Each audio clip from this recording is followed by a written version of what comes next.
It's said that we are what we eat, which is certainly true considering that our bodies are composed of the nutrients we get from the food. The components in our muscles, bones, skin, and so on were all saved from the food we ate in the past. However, we are what we eat also in another sense. Foods affects our consciousness, including our mood and emotions. One interesting concept explained in the Bhagavad Gita is that our activities, the information we receive, our actions, and especially what we eat, affect our thoughts, emotions, and therefore our future choices. We think that we are free to act as we please, but actually our current choices are strongly influenced by the result of past decisions, just like what we eat today is based on what choices we made yesterday in the supermarket.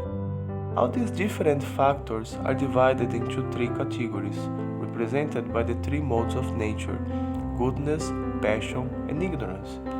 Choices related to the mode of goodness lead to peacefulness, satisfaction, equilibrium, and happiness. Choices related to the mode of passion lead to tension, excess, anger, violence, and frustration, while choices in the mode of ignorance lead to laziness, apathy, bad habits, and depression. Foods obtained through violence are connected with the modes of passion and ignorance, and thus are not good for our consciousness in the long run, just like alcohol, smoking, or drugs. In this line, the Ayurveda recommends a lacto-vegetarian diet composed of vegetables, fruits, grains, seeds, nuts, honey, and milk products. With the exception of the milk and honey, this is a diet very similar to the modern vegan diet.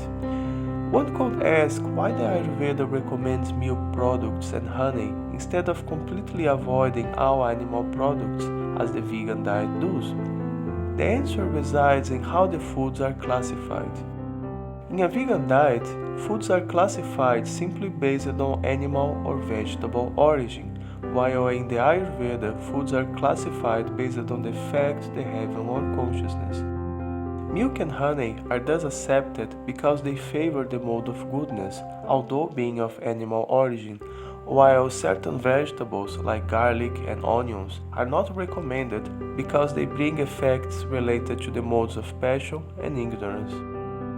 Milk and honey are also accepted because they can be obtained in ways that don't harm the animals, different from meat, where someone has to be killed. This leads to a whole different discussion based on the attitude of people from some of the ancient societies and the modern attitudes. Nowadays, we, most of the time, have an exploitative relationship with nature, while the ancients had a more harmonious, cooperative attitude. In the present times, the daily industry does terrible things to the animals, and of course, many sensitive and compassionate people want to avoid it completely. On the other hand, many people take care of cows, protecting, feeding, and building relationships with them. Cows and bulls are very social animals and can make friendship with a human the same way a dog does. So one may have a pet dog and another a pet cow. In both cases, the animals are protected and happy. If one can properly maintain a cow and her calves, he can use the excess milk without exploitation. The problem thus is not the milking itself, but the relationship with the animals. Humans and animals have been living in cooperation for thousands of years. Some argue that cows are not domestic animals, but animals that were artificially domesticated. But the Vedas give the view that cows were created as domesticated animals, and they have been living alongside human beings since time immemorial. Hence, the idea given in the Vedas is not to avoid milk, but to develop ecological projects where the animals are taken care of. The cows and bulls give much more than simply milk. They also give fertilizer in the form of manure, and the bulls can be trained to move carts and plow the fields, an activity that the bulls actually enjoy, being an opportunity for them to use their physical strength. Just like us, they like to exercise. Without them, the only other possible solution would be to use tractors and chemical fertilizers. I don't think many will disagree on which is a more natural alternative. Once we consider options for a really sustainable lifestyle that may allow humans to continue living this planet for thousands of years without causing an environmental catastrophe, this model of communities based on organic agriculture seems to be the only possible alternative to the use of fossil fuels in the long run. Time already proved that this is the long-term solution. There is a place where this change already happened, although accidentally: Cuba. As most know, Cuba has been living under a communist government since the 1950s. One of the effects of this is that the country became practically isolated from the rest of the world.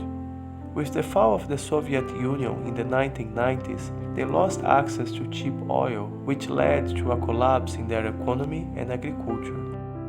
Many don't know how much of the world food production depends on oil. It's used for practically everything: to produce and move the seeds, to produce fertilizers, to move the tractors and other machines, to transport the produce to the cities, etc.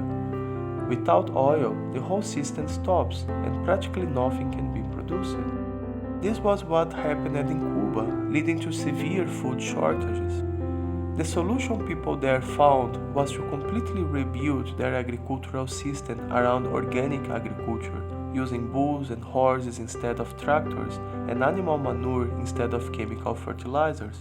With this change, they again could produce enough food, but this time in a sustainable way. A point about organic agriculture is that it's practically impossible to do it in a large scale without the use of animals. Agriculture depends on the use of the plow and fertilizer. Unless one wants to revert to the use of human excrement and slave labor, as done in some parts of Europe during the Middle Ages, there is no other alternative to tractors and chemical fertilizers than cooperation with bulls and other animals. As mentioned, they are not only essential for plowing the land and moving the produce, but they are essential for producing manure that can be used as fertilizer. In an organic farm, even a cow that is not given milk is still useful because of the manure she produces. Cow manure is not only an excellent fertilizer, but it also can be used as fuel. Once dried in the sun, it becomes better as a fuel for fire than wood, burning for a long time and producing little smoke. This is something that is still used in many Indian villages. Sometimes we read that a great part of the Indian population doesn't have access to gas canisters for cooking, but much of it is just because they already have something better. In this way, we can understand how this cooperation between cows, bulls, and humans is essential. This is the idea of sustainability given in the Vedas. Humans lived for thousands of years without causing environmental degradation by following the system. Considering the damage that we, modern humans, done to our planet in just a few generations, maybe we should consider that the ancients knew a few things that we failed to understand.